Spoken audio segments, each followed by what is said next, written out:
Assalamualaikum teman-teman, apa kabar semuanya? Teman-teman sudah tahu belum berita yang beredar baru-baru ini di sosial media, kalau di tahun 2026 nanti Indonesia bakalan di blacklist dari Jepang, oleh Jepang. Pemicunya itu karena semakin hari semakin banyak kasus negatif yang dilakukan oleh oknum WNI di sini, teman-teman, sehingga kepercayaan pemerintah Jepang untuk mengambil tenaga asing dari Indonesia itu semakin tipis, semakin berkurang. Ya, tapi itu bisa saja terjadi ya, teman-teman. Tapi untuk blacklist, kalau menurut aku ya, itu bisa saja, kemungkinannya bisa saja terjadi, bisa saja tidak terjadi. Bisa saja terjadi karena yang tadi, semakin banyak kasus terjadi sehingga kepercayaan Jepang untuk mengambil tenaga asing dari Indonesia itu jadi pemicunya.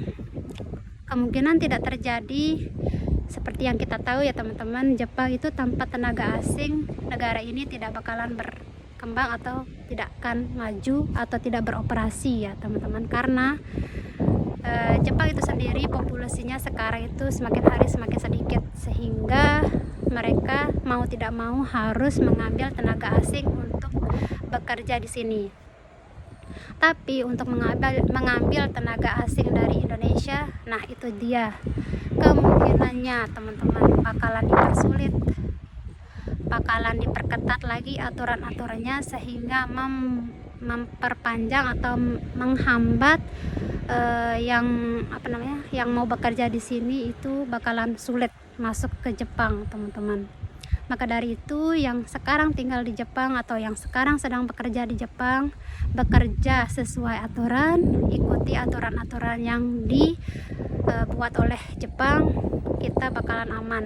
Jangan sampai buat yang aneh-aneh sehingga kepercayaan orang-orang Jepang atau pemerintah Jepang untuk mengambil tenaga asing dari Indonesia itu semakin nipis.